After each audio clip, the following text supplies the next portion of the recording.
गुरु सहो सबको मैं तहे दिल से प्रणाम करती हूँ। मेरी प्रणाम को स्वीकार हो। आज मैं एक कथा आप लोगों के समक्ष लेकर आई हूँ। आशा करती हूँ ये कथा भी आप लोगों को अच्छा लगेगा और अगर अच्छा लगे तो आप लोग ज़रूर बताइएगा। तो कथा इस तरह से है कि एक साहूकार थे जिनके 3 बेटे थे और वो साहूकार जो है सो बहुत ही मतलब लालची टाइप का था, जो बहुत ही अपना बिजनेस के लिए हाय हाय हाय हाय करता था। बहुत पैसा वाला था, पैसा की कोई कमी नहीं थी, फिर भी उन्हें दिन रात रुपया इकट्ठा करना। तो बीबी हमेशा कहती थी कि चलिए ना हम लोग एक बार खाटू शाम से मिलने जाएंगे, खाटू के दरबार जाएंगे। पर एक इंसान को ये होता है कि चलो आप इतना बिजनेस करते हो इतना पैसा के लिए, पर रोज़मर्रा के जीवन में भी हमारा कुछ ऐसा होता है कि जितना भी इम्पोर्टेंट काम हो उसको छोड़कर हमें जो है थोड़ा जो अपने घर में जो ध्यान देना पड़ता है। तो बच्चे भी बोला करते थे कि पिताजी चलिए हम लोग को लेकर के घूमने के लिए। पत्नी भी बोला करती थी, तो पैसा दे देता, बोलता गाड़ी है पैसा है जाओ जहाँ भी तुम लोग को घूमना है घूमो। तो पत्नी बहुत ही दुखी हो जाती थी, बोलती थी आपको हमेशा कहते हैं कि हम लोग को लेकर के जो एक बार चलिए घूमने के लिए, तो आप नहीं जाते हैं। तो एक बार साहूकार को जो है सो दया आई कि बोले कि चलो ठीक है हम आप लोग को लेकर के चलेंगे। तो पत्नी से कहा कि कहाँ चलना है आपको, आप बोलिए तो हम वहीं लेकर चलेंगे। तो पत्नी ने कही कि हमें खाटू जाना है, आप हमें खाटू लेकर चले। तो उन्होंने कहा ठीक है। बहुत बड़ी एक तो बस जो है बुक किया उन्होंने और बुक करके जो है सो पूरे फैमिली के साथ उन्होंने विदा हुआ। तो ऐसा हुआ कि सब कोई गा रहे हैं कोई बजा रहे हैं, पर उनको ऐसा देखा गया कि बस में भी वो अपना मोबाइल पे लैपटॉप पर काम कर रहे हैं, बिजनेस के बारे में हिसाबबारी कर रहे हैं। कोई भगवान पे इतना ध्यान नहीं कि हम चलो जो भी काम है ये है हम थोड़ा देर के लिए घर में छोड़ दिए हैं और जब हम तीर्थ पे निकले हैं तो थोड़ा तीर्थ को एंजॉय करें, थोड़ा भगवान को ध्यान लगाए।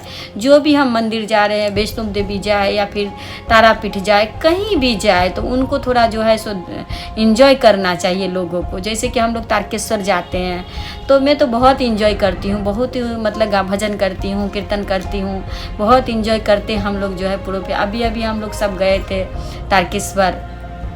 हम लोग चैत्र महीना में भी जाते हैं, हम लोग सावन में भी जाते हैं। तो अभी मैं गई थी बाबा को मोमबत्ती जलाने के लिए, तो जला कर आई हूँ। तो इसी तरह से जाना चाहिए, तो एंजॉय करते जाना चाहिए। तो उन्होंने वहाँ गए तो ऐसे करते करते क्या हुआ कि मंदिर के पास आ गए। तो पत्नी बोली कि देखिए मंदिर आ चुका खाटू शाम का और आपको ध्यान भी नहीं, आप यहाँ भी बिजी है, मोबाइल में लैपटॉप में काम कर रहे हैं थोड़ा देर के लिए। तो जब उनकी नज़र जो पैसे जब उन्होंने मोबाइल को हटाते हुए नज़र जब उनकी पड़ी तो खाटू श्याम पे पड़ी। खाटू श्याम पर पड़ी तो खाटू की आँखों में आँखें डाल करके मानो उसमें खो करके वो मतलब इतना कुछ उन्होंने पाया बाबा को देख करके, बाबा के नज़र में, कि वो इतना साल से जो कमाते थे करते थे सब कुछ भूल गया और खाटू श्याम के आँखों में आँखें डाल करके देख रहे हैं। मतलब ये लोग सारा दिन बच्चे पत्नी लोग घूम रही है इधर उधर, पर वो खाटू के दरबार में बैठे हैं और एक टक बाबा को देखते जा रहे हैं। फिर पत्नी लोग आई, बोली कि चलिए अब हो गया। तो इतना उनको लुभाया वो खाटू का दरबार कि वो हमेशा खाटू जाने लगे। फिर क्या हुआ, कुछ दिन के लिए फिर जो है अपना बिजनेस में लग गया और खाटू बाबा को फिर से जो है सो भूल गया। तो ऐसा हुआ फिर बिजनेस, तो क्या हुआ, ऐसे भूलने के कारण जो है एक दिन रात में खाटू श्याम उनके सपने में आए और कहा कि साहूकार तूने मेरे को भूल गया, तू आता था मेरा दरबार में और आकर के तूने जो तूने 12 घंटा जो काम करता था वो जितना तो उन्होंने नहीं पाया उतना उन्होंने 6 बजे मतलब सुबह उठकर पूजा पाठ करता और 10 बजे से लेकर 6 बजे तक उनका काम बंद। फिर खाटू श्याम का गाना भजन कीर्तन में वो लग जाते थे। फिर 1 महीना में उन्होंने हिसाब किया कि जितना उन्होंने पूरा साल में नहीं कमाया होगा उतना उन्होंने 15 दिन में मतलब पैसा अरेंज किया। मतलब बाबा का इतना कृपा रहा, खाटू श्याम का इतना कृपा इतना दया रही कि उन्होंने 15 दिन जो साल भर में जितना रुपया उन्होंने अर्जित नहीं किया उतना ही रुपया उन्होंने 15 दिन में किया। अब समझिए कि बाबा की कितना कृपा होगा उन पे कि एक बार जाने से, खाटू श्याम एक बार जाने से उनको इतना कृपा हुआ कि साल भर का कमाई उन्होंने 15 दिन में अर्जित किए हिसाब करने के बाद। तो बाबा ने कहा कि हम तुमको सब कुछ दिए, जो तुमने मांगा वो सब दिए, फिर भी तू मेरे को भूल गया। तो जब उन्होंने सोकर सुबह में उठा तो क्या हुआ, खटिया से गिर गया और गिर करके जो है पैरालाइस हो गया। तो अब खाटू बाबा को याद करने लगे कि मैं खाटू जाता था, मैं खाटू नहीं जा पा रहा हूँ। मतलब बहुत दुखी हो गया कि मैं कैसे बाबा से मिलूँ, मैं कैसे खाटू जाऊँ। तो एक दिन डाकिया उनके दरवाजे से जा रहा था। जब जा रहा था डाकिया, तो डाकिया से कहा कि तुम इधर आओ। डाकिया ने आया, कहा कि देखो तुम तो सबका चिट्ठी पहुंचाते हो, ऐसा करो एक लेटर जो है मैं लिख के देता हूँ, एक खाटू पहुंचा के आओ, मेरे बाबा को पास पहुंचा के। आज मैं बहुत लाचार हूँ, मैं उनसे मिलने नहीं जा सकता हूँ। ऐसे में प्रत्येक एकादशी द्वादशी को जो है सो मैं खाटू जाया करता था, पर आज मैं इस तरह से लाचार हूँ कि मैं नहीं जा सकता हूँ। तो उन्होंने कहा भाई मेरा तो काम है सबका लेटर सब जगह पे पहुंचाना, तो कोई बात नहीं, आप अपना लेटर लिख कर दिए। एक चिट्ठी उन्होंने लिख कर दी और खाटू जो है सो वो गए। तो वो थोड़ा सा भजन है, एक लाइन तो गुनगुनाते हैं हम लोग भी। क्या कहते हैं साहूकार डाकिया को कि लेटर लेकर जो डाकिया जा रहा है तो उनसे भजन के माध्यम से कुछ कह रहे हैं। तो हम लोग भजन तो इतना नहीं बोल पाएंगे, फिर भी चलिए कोशिश करते हैं। कहते हैं डाकिया जा रे ओ जाके खाटू से कहना कि भक्त उन्हें बुलाए हैं हो। ओ डाकिया जा रे ओ जाके खाटू से कहना भक्त उन्हें बुलाए हैं हो। कैसे जाऊं मैं खाटू को, मैं पड़ा लाचार हो। कैसे जाऊं मैं खाटू को, मैं पड़ा लाचार ओ डाकिया जा रे ओ जाके बाबा से कहना भक्त उन्हें बुलाए हैं हो। तो इस तरह से वो लेटर लेकर के, जो डाकिया का काम है लेटर ले जाना, तो डाकिया लेटर अपना झोली में लेकर के और खाटू गए। और खाटू जाने के बाद जो है सो देखिएगा हमेशा अगर कोई लेटर वाला या फिर कोई भी आता है, डाकिया का हमेशा काम होता है। देखिएगा आपके घर में बेल बजाएगा और जब आप दरवाज़ा खोलोगे तो पहले वो झोली में हाथ देता है, फिर आपके ओर देखेगा।